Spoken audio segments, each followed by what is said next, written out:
Right now, we're in the worst possible situation. And between 3,000 and 4,000 deaths per day. Tonight, hope resting on that vaccine. The coronavirus vaccine. Across the country, hope that this is a game changer. But no vaccine will be effective if the people don't take it. A lot of people are very fearful of the vaccine. I don't know that I'm gonna take it. I don't even take the flu shot. I've heard a lot of crazy things. This vaccine can alter your DNA. It's too close to the mark of the beast. Dr. Fauci, I wanted to ask you a follow-up question. Yeah, let me just chime in here. What potential side effects do we need to worry about? Why should the American people trust this vaccine?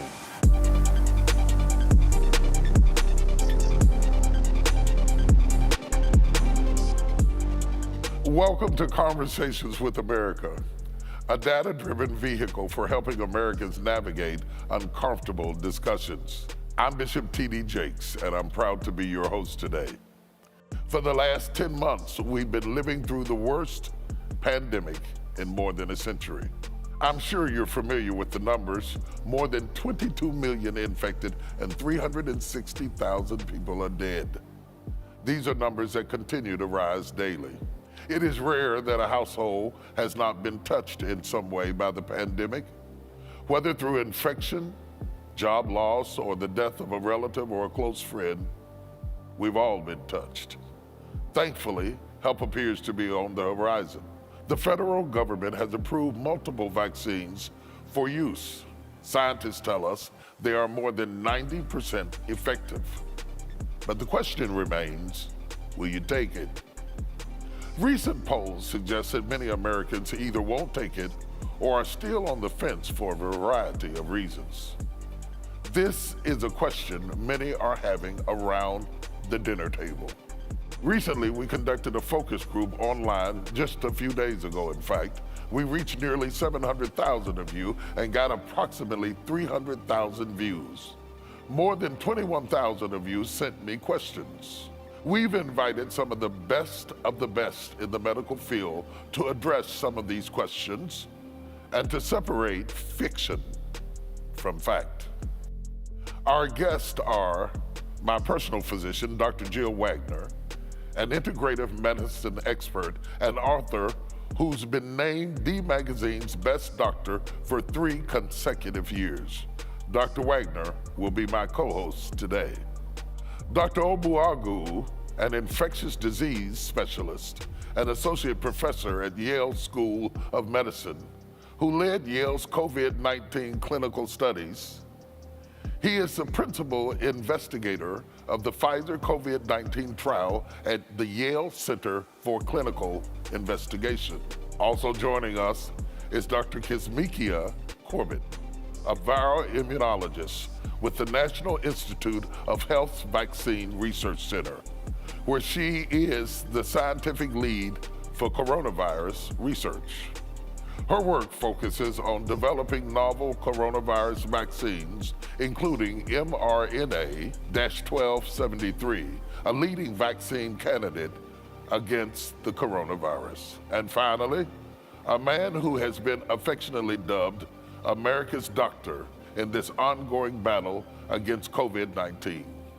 For nearly 40 years, Dr. Anthony Fauci has served as the director of the National Institute of Allergy and Infectious Diseases at the National Institute of Health.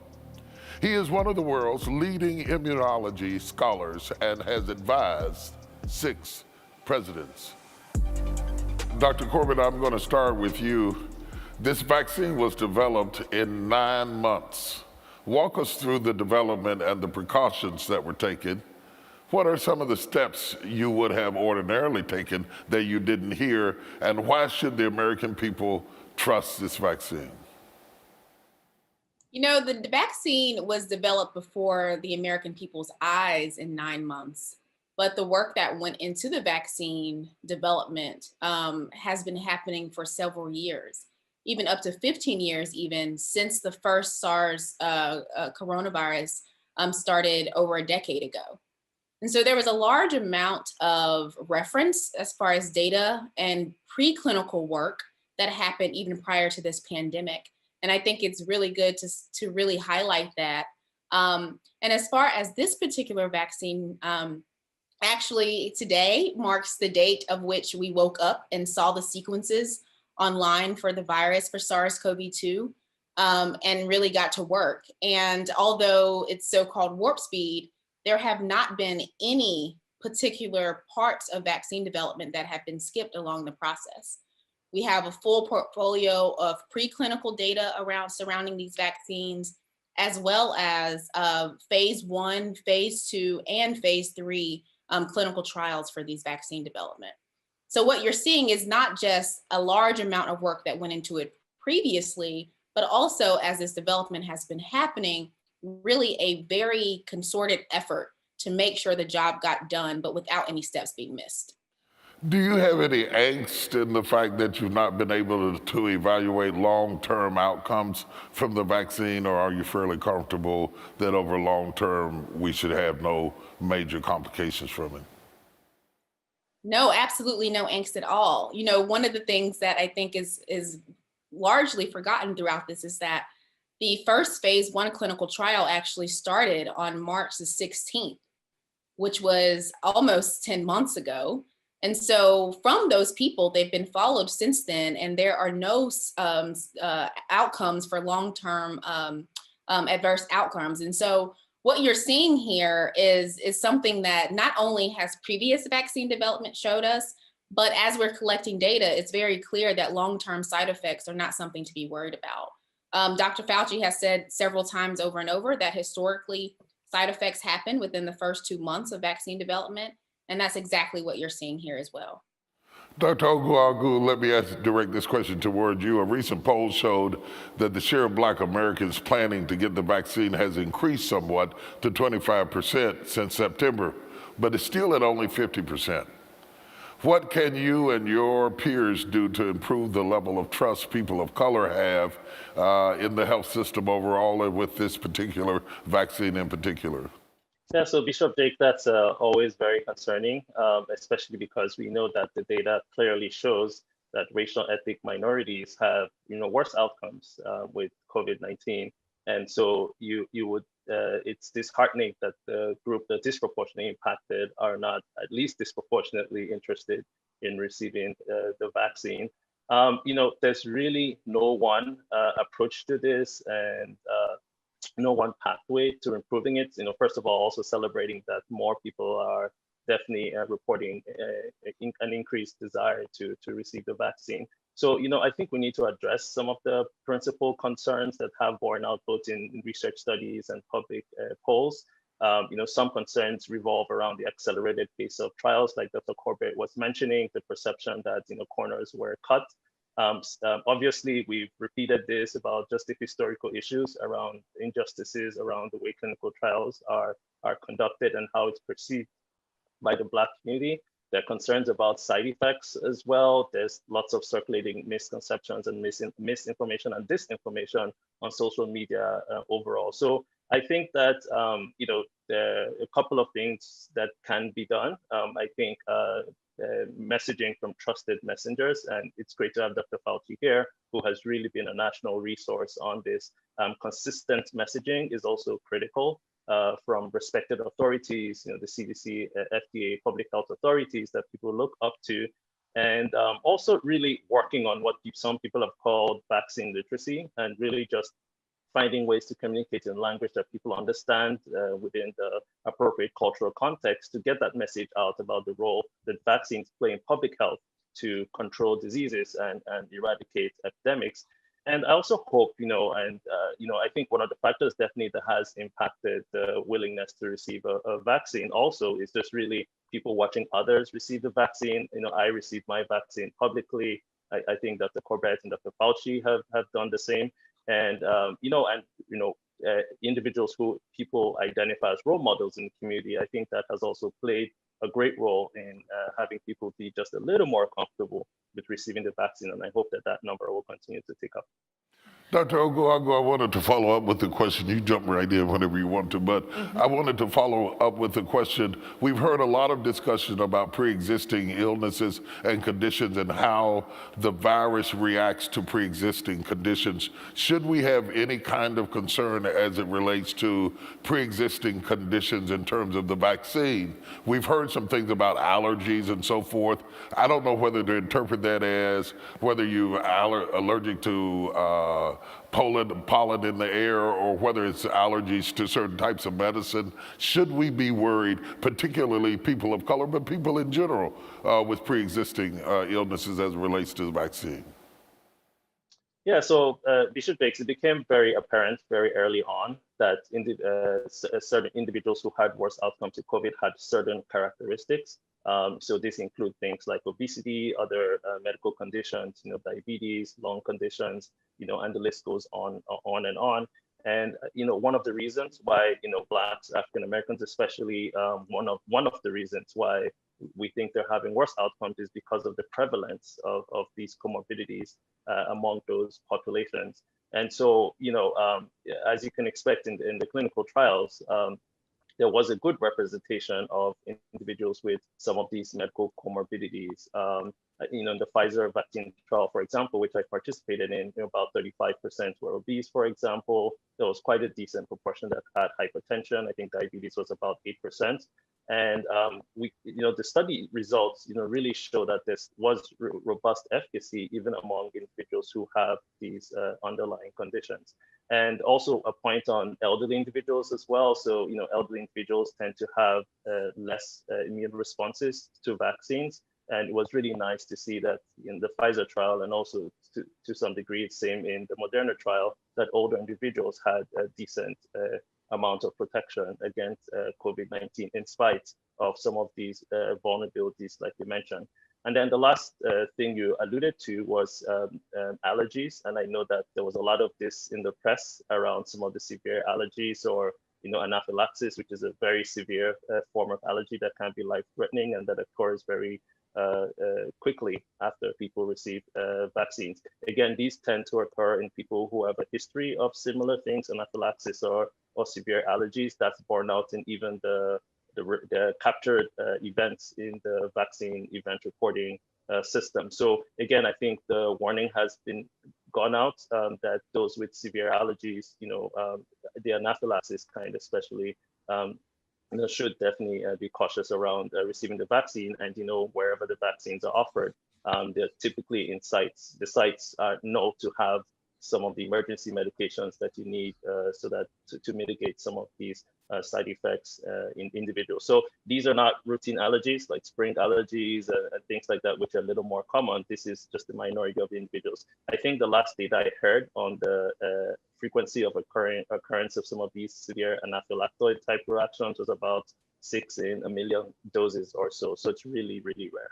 Very rare. One of the things that, of course, we hear all of the information and we're listening just like everybody else is. And as Bishop said, he had the opportunity to do the live and we got lots of feedback. One of the questions was, you talked about the diversity of conditions and that kind of thing, but what was the racial diversity in the clinical trial? What did that look like? Yeah, I don't want to do all the talking, but yes, I'll just make a few points about that. I think there was a lot of press halfway through enrollment, particularly of the Pfizer and Moderna vaccines, which were kind of like the lead or first candidates out there with the large phase 3 trials. And midway through, there was this alarm that there was insufficient enrollment of racial ethnic minorities. Now, let me just be clear, again, sharing my clinical trials experience, that it can be challenging, frankly, to enroll racial ethnic minorities in clinical research. And I think some of the issues that fuel vaccine hesitancy also fuel that reluctance to participate in clinical trials and clinical research. But there was a lot of effort in the clinical trials to boost or optimize the enrollment of ethnic racial minorities, such things as site selection, so selecting clinical trial sites where there was a diverse population that could be reached, adjustments to enrollment processes, and of course, outreach to communities of color to get them more engaged in clinical research. So, some of the fruits of that were that for the Moderna trial, for example, 10% were Black, about 20% were Hispanic, 4.5% or so were Asian. So that really comes to about 35% of the population, the study clinical trial population being racial ethnic minorities. Pfizer, I think, was about 28% Hispanic, 9% Black, 4% Asian. So, frankly, those numbers I would have liked to see higher, but I think enough to be able to adjudicate the results in those racial ethnic groups. Yeah, let me just chime in there. It really is very important. We put a lot of effort with the Moderna trial. Literally every Saturday at 10 o'clock, we would meet with the leaders of the trial to encourage them to go the extra mile to get minorities involved in the trial, because not only do you want to make sure that it is safe and effective in all the demographic groups, particularly those who have a higher incidence of severe outcomes, which is brown and Black people, for sure, for a number of reasons. We've got to get them represented, because you want to be able to look at your community of individuals in the minority demographic group and say, we've actually tested the vaccine in you, and it is safe and it's effective in you. Therefore, you should feel comfortable that we're not just doing it in people who we think the vaccine is going to be used for.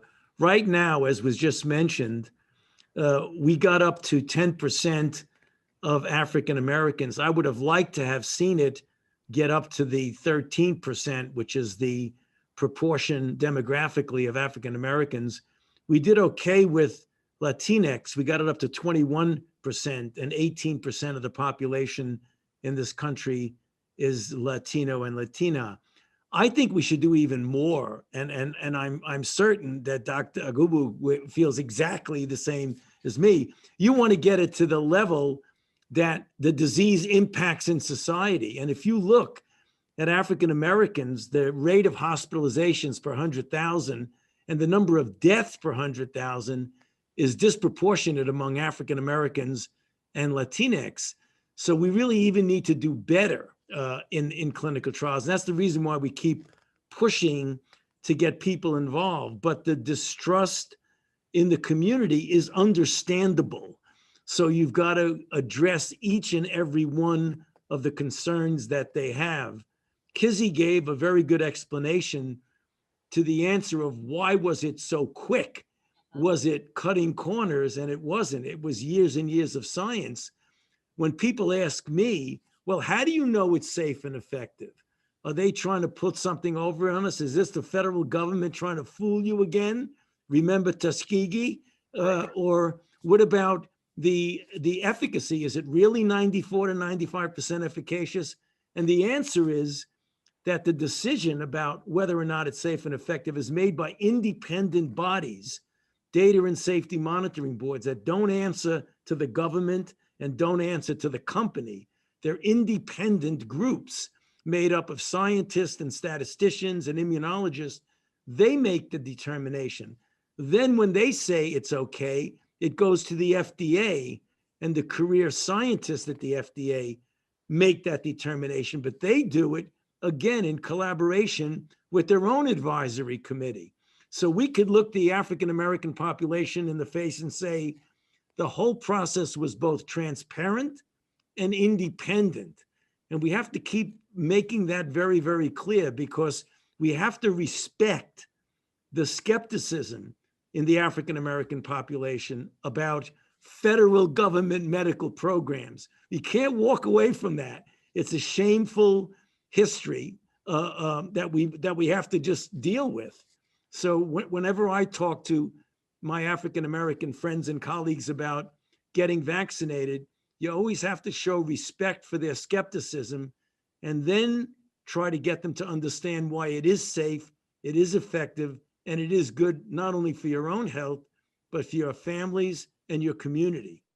Dr. Fauci, I wanted to ask you a follow-up question.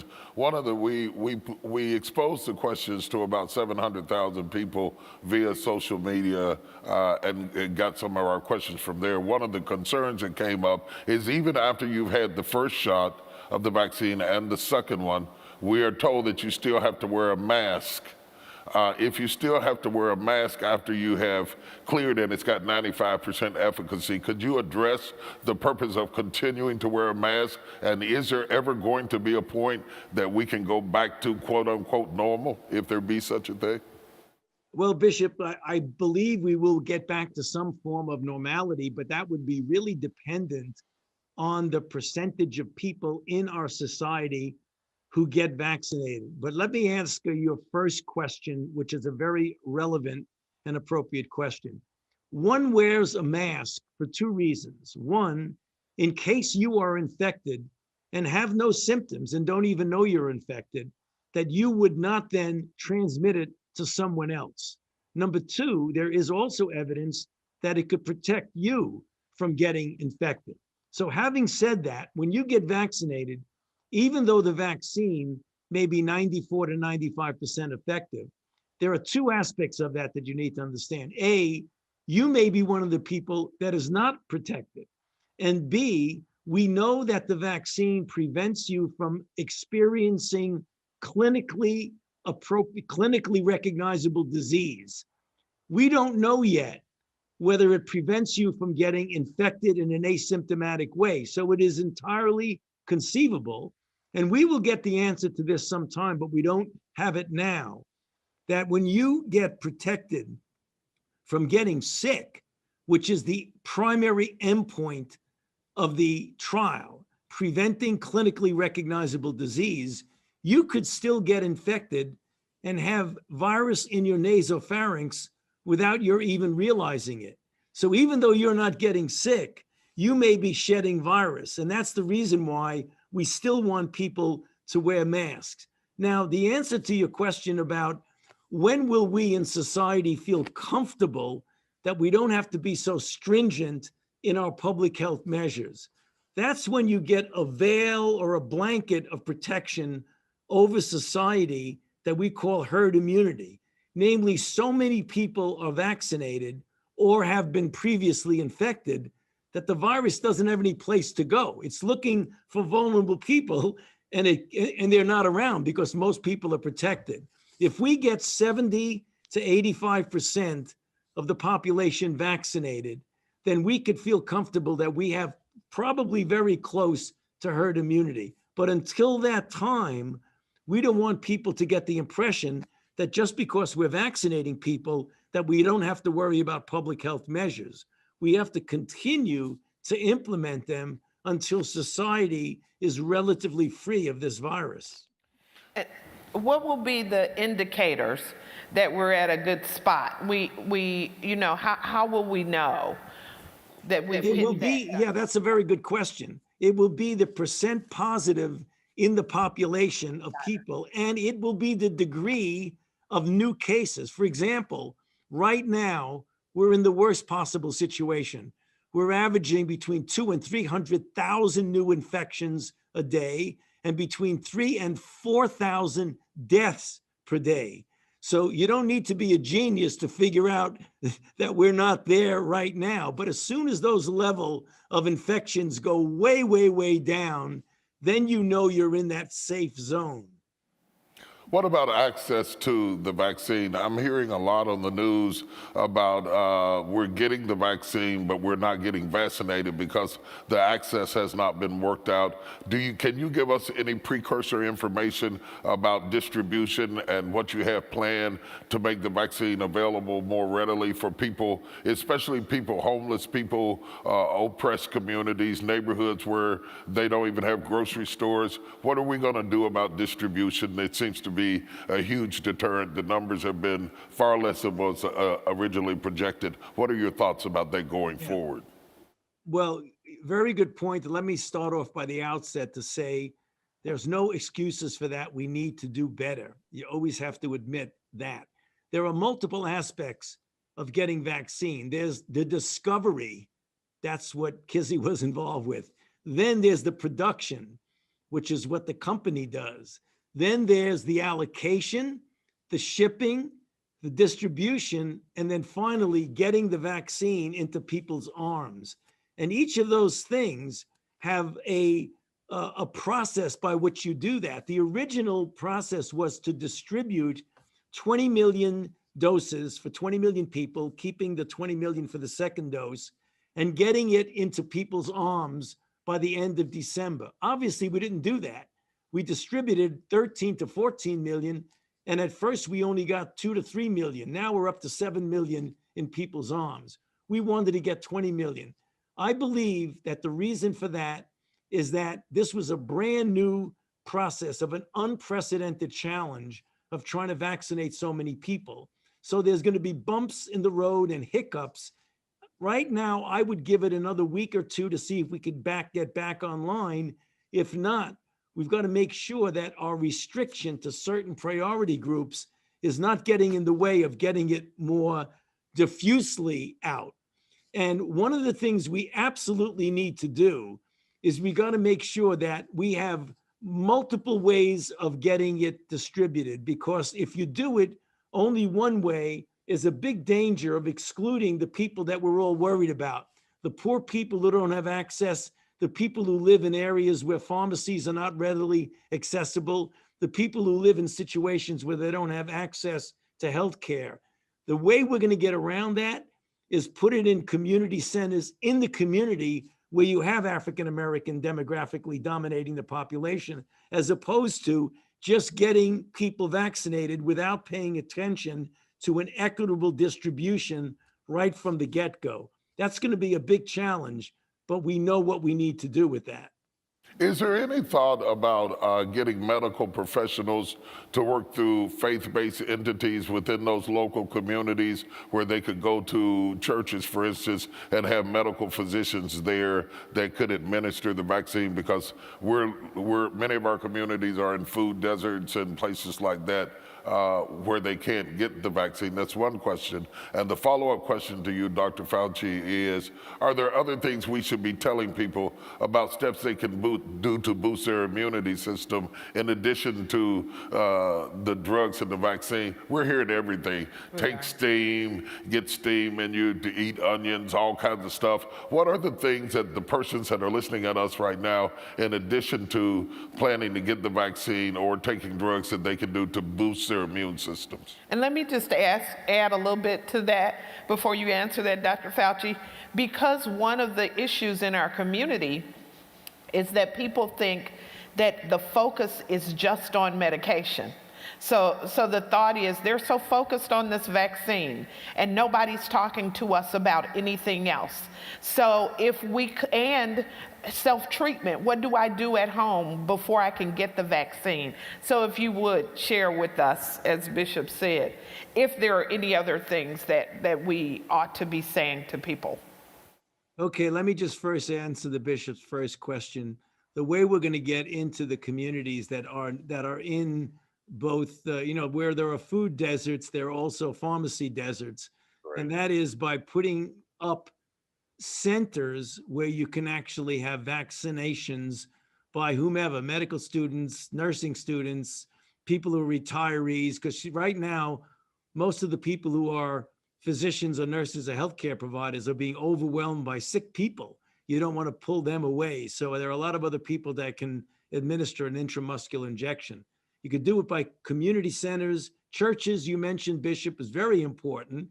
Faith-based organizations getting involved, but also mobile units to go out into those communities which are not readily accessible. But in answer to the question that was just asked, first of all, things that are really rather simple, good nutrition, rest, stress reduction, plenty of sleep. It seems rather simplistic. When we talk about things that would boost the immunity, if you have a normal immune system, there are very few things that are going to boost your immunity that have been shown in clinical trials to actually have an enhancement of immunity. Things like rest, diet, lack of stress, or alleviation of stress do more than many of the things that are claimed to boost immunity. One of the things among the so-called vitamin type approaches is that we know from tuberculosis and other disease that vitamin D deficiency is a very important parameter of lack of host defense to fight against certain infections, particularly demonstrated in tuberculosis, but certainly in other diseases. So I don't think you should load up with thousands of units of vitamin D, but you should make sure you're not dealing with a unnoticed vitamin D deficiency. And for that reason, you want to make sure that people are not vitamin D deficient. I just wanted to say that, especially for those who have underlying conditions, for example, HIV and diabetes, making sure that some of those chronic diseases are very well managed. So people taking their meds, making sure their virus is suppressed is another way. Like Dr. Fauci mentioned, those who are normal, but those who are at risk of being abnormal, controlling the conditions, diabetes, etc. So I think it's critically important. And, in the face of the disruptions to medical care that have occurred with COVID, it becomes even more important for our health systems to pay attention to those who have these conditions and be innovative. We're using a lot of telehealth and telemedicine, for example, to make sure that those who have underlying conditions can have appropriate care during a very difficult and challenging time.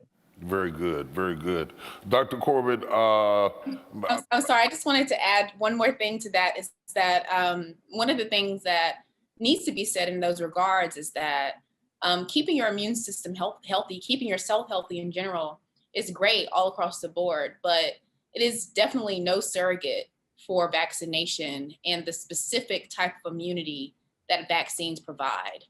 And so I think that the two need to be separated in two real distinct categories. And so one of the reasons why you hear us talking about vaccines is because of the understanding of the specific type of immune responses that vaccines generate that just vitamin D or rest or any other stress relievers, et cetera, will not do. While I've got you talking, let me follow up with another question. What about fertility? Has there been any consideration to long-term effects on fertility? And should pregnant women have any concerns about taking the vaccine?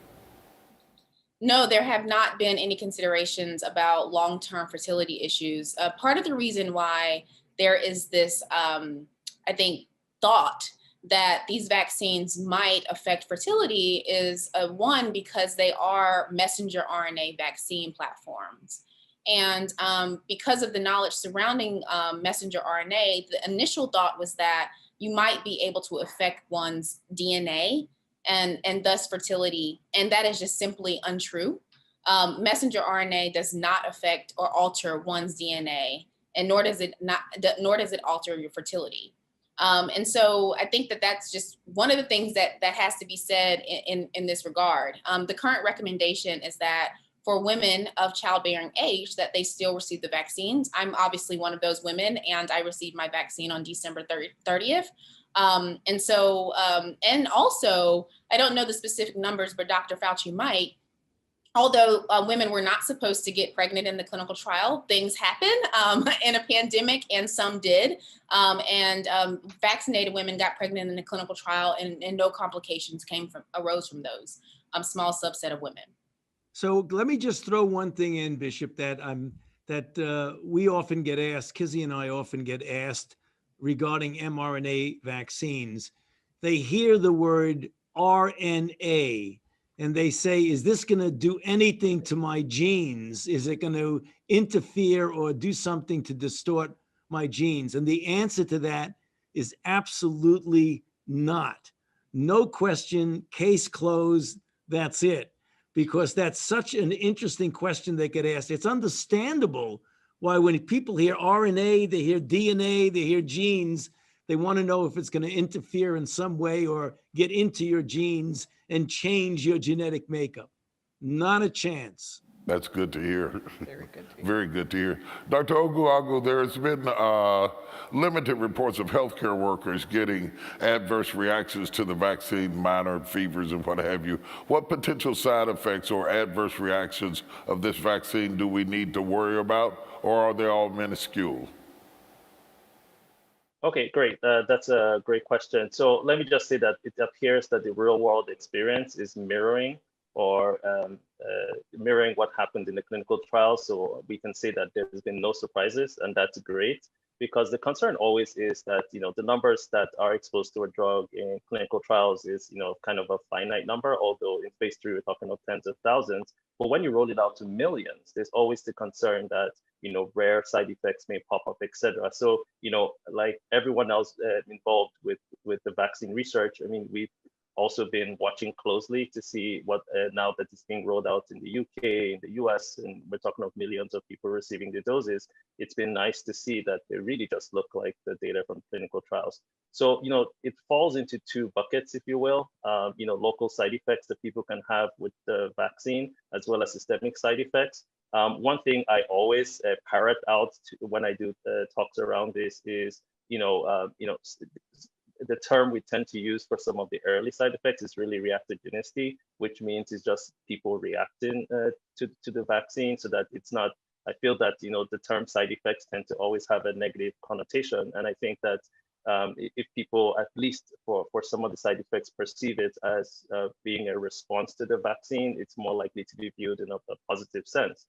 So other than the local, injection site reactions, there are also systemic side effects that do occur. Again, the vast majority of these are mild to moderate degree, happen in the first, few days after the vaccine, and resolve pretty quickly. So I think, based on the at least 2-month experience for these two lead vaccine candidates, the side effects are definitely tolerable. It's something to warn people against, so they know to expect that. And like has been said already, we think that majority of these adverse events will happen very early from vaccination rather than long term. And it's heartening to see the safety profile so far. The muscle aches and the fever and things like that are actually paradoxically a good sign, which means your immune system is really responding to the vaccine. So sometimes you get muscle aches and you feel a little down and you get a headache. That's because you probably are inducing an immune response that's letting these proteins that are inflammatory proteins cut loose. It lasts, as was just mentioned, no more than 24 to 36 hours. But even though it's a little bit uncomfortable, it really is telling you that your immune system is working properly to respond to the vaccine. So, Dr. Fauci, do you have any blunting of the immune response if you take some over-the-counter something to help you with those aches or any of that after the second dose, where most of my colleagues had issues? I've had the vaccine as well. I had my second dose on Friday, and I'm sitting here doing well today. So, no, I mean, if you take something like Tylenol, it's not going to interfere with an immune response. I'm glad that you use the terminology, Dr. Wagner, of over the counter, because some people are on medications for underlying conditions, such as people with autoimmune diseases who might be on low dose glucocorticoids, corticosteroids. The chances that doesn't have anything to do with the safety of the vaccine. It has to do with whether or not you're going to get an optimal response if you're on an immunosuppressive drug. We get asked that question all the time, that a lot of people out there have underlying conditions for which they have medications. The only time you have to worry about if you have an immunosuppressed state is if you're dealing with regard to safety with a live attenuated vaccine. But the mRNA vaccines and any of the others are not live attenuated. So you don't need to worry about safety. You may not get an optimal immune response if your immune system is being suppressed medically because of an underlying condition. But that's no reason not to get vaccinated, because even a response that isn't optimal is better than no response at all.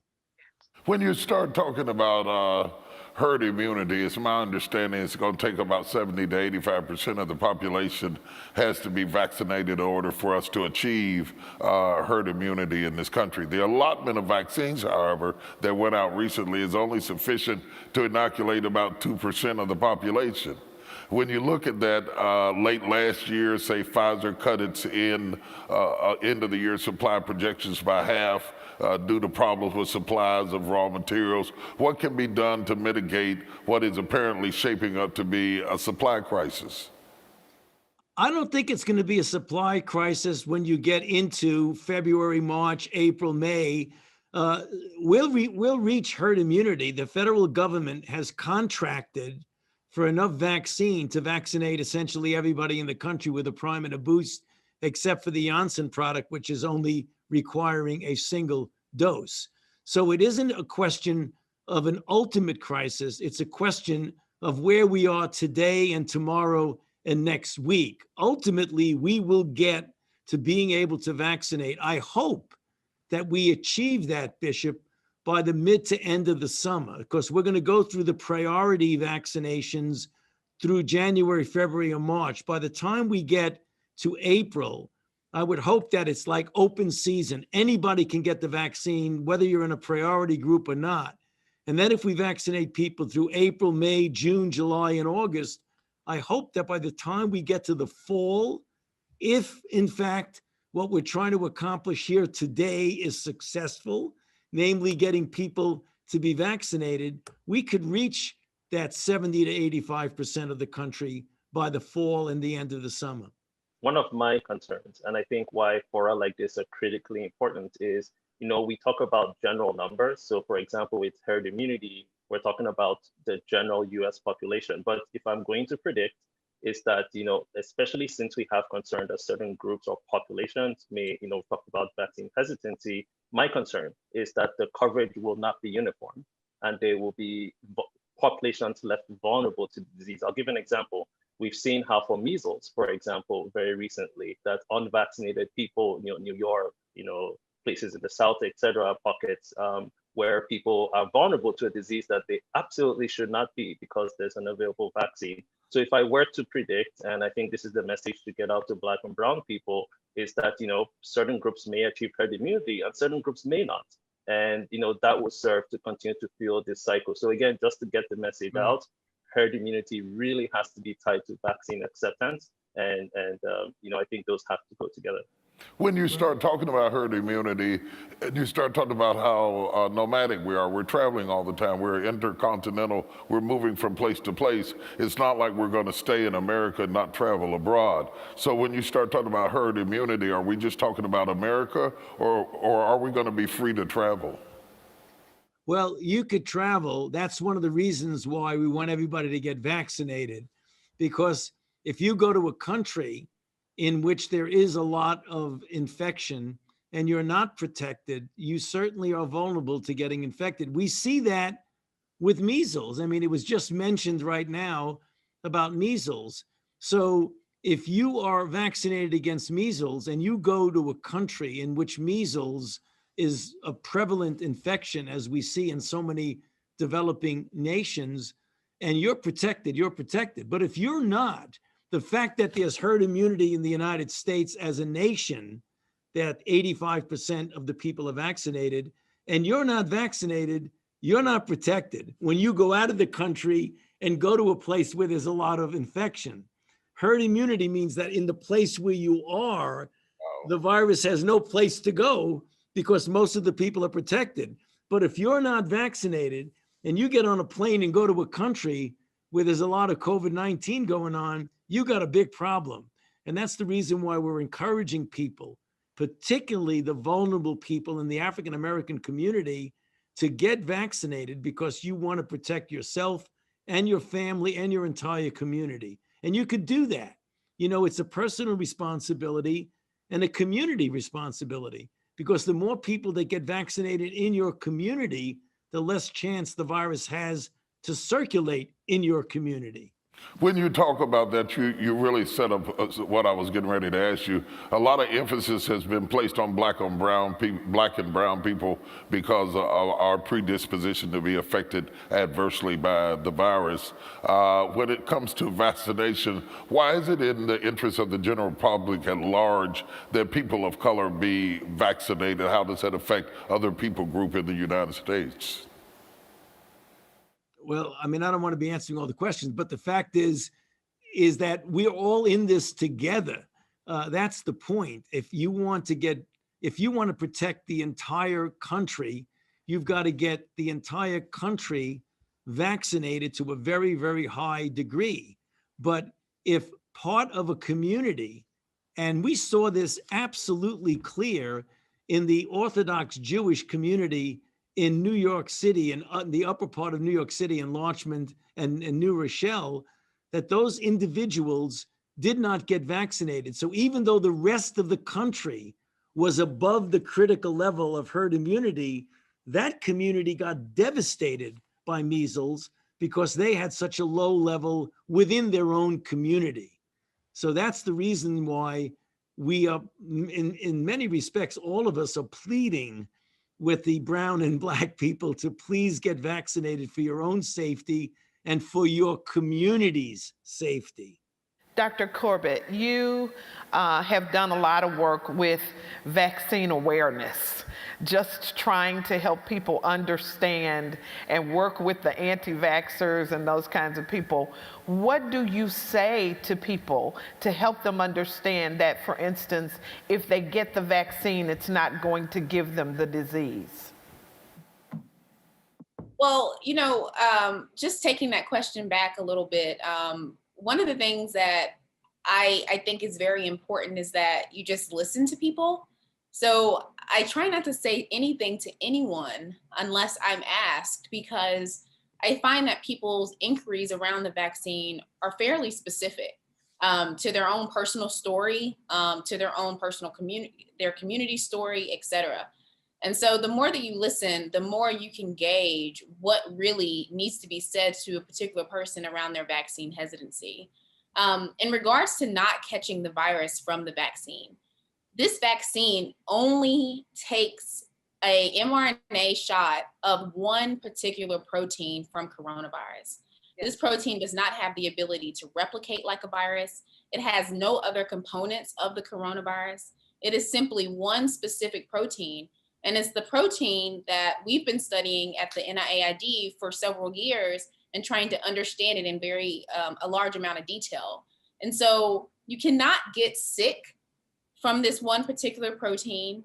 It is not going to give you the virus. You can't pass this protein on to anyone else. It basically just alerts your immune system of what the protein looks like, so that your immune system essentially takes a snapshot of it, so that when it appears again to your body by way of the virus, and your body says, oh, I've seen this protein before, let me go fight against it.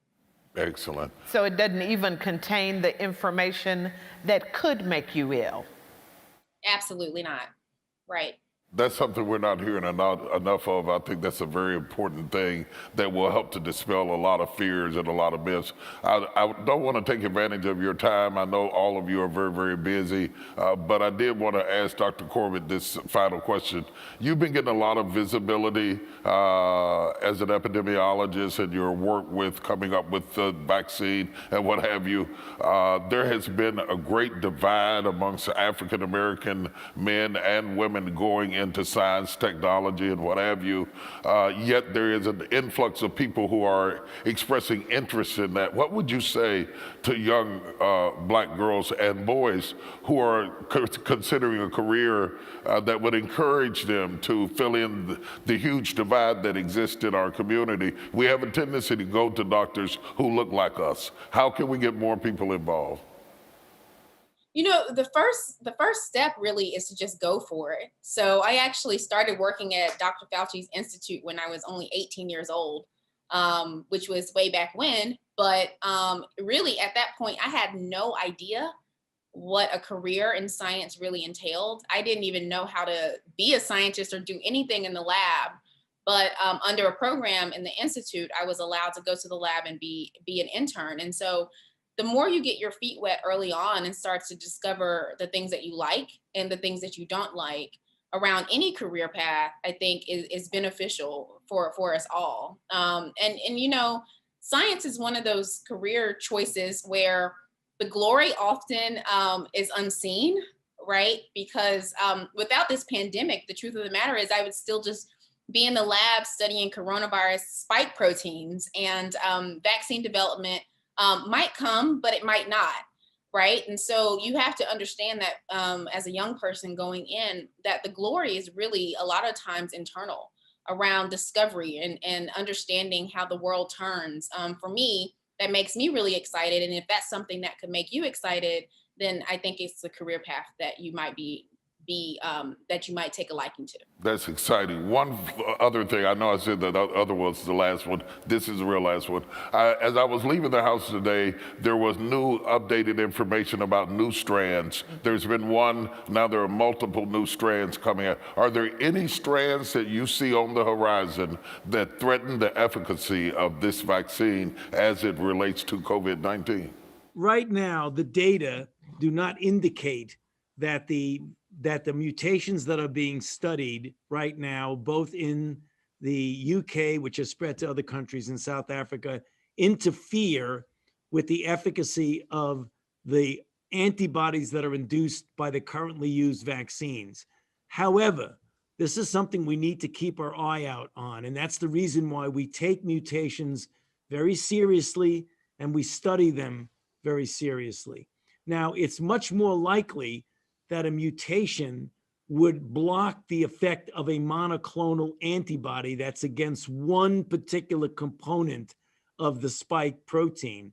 But when you get vaccinated, you get multiple polyclonal antibodies against all different parts. So it's less likely that it would interfere with the effect of a vaccine than it would with the effect of an individual monoclonal antibody. Having said that, it looks good for now, but we want to make sure we keep following it very, very carefully. One question that I think is important to get out here. This vaccine, is it once and for all, or will we have to take it annually, or will we have to take it every 10 years? Do you foresee in your crystal ball that this is a one-time thing, or will we have to do it annually and redevelop it and re-enhance it as new strands emerge? So there's two variables here. One is the duration or the durability of the immunity that the vaccines produce, which is still under study. Some of the phase 3 trials were designed to go for 2 years, and that data is actively being collected. I know at the time that the data was submitted to the FDA, we already had robust 2-month data suggesting that they were at least preserved, almost parallel. And I think the current expectation that it should probably last a couple of years. That said, the second variable is the virus changing. And I think this ties into what you mentioned about the mutations in the virus and the different strains that are emerging. For now, up till recently, the virus was mutating slowly. And so we're super confident that that won't be an issue. But the reason why the more recent strains have brought to attention is that it appeared to have changed at a pace that was rather quick in the more recent period. So we'll keep an eye on the virus. It appears the immunity from the vaccine will definitely do so much better than the duration of natural immunity. I'll put it out there. So that's where we are. We already have circulating coronaviruses that occur seasonally, which means every year, like the flu, they circulate as well. So there's chance that this virus may do the same, or it may fizzle out. But for now, some of that data is still emerging. For the last few moments, you've been listening to Conversations with America, Unpacking the COVID-19 Vaccine. I want to thank again my special guests, Dr. Kizzmekia Corbett, Dr. Oguagu, Dr. Anthony Fauci, and my co-host, Dr. Jill Wagner, for contributing to our deeper understanding as we forge forward to fight this pandemic and understand more about the vaccine. I hope this information has been helpful to you. I'm Bishop T.D. Jakes, the senior pastor of the Potter's House, and you're listening to Conversations with America.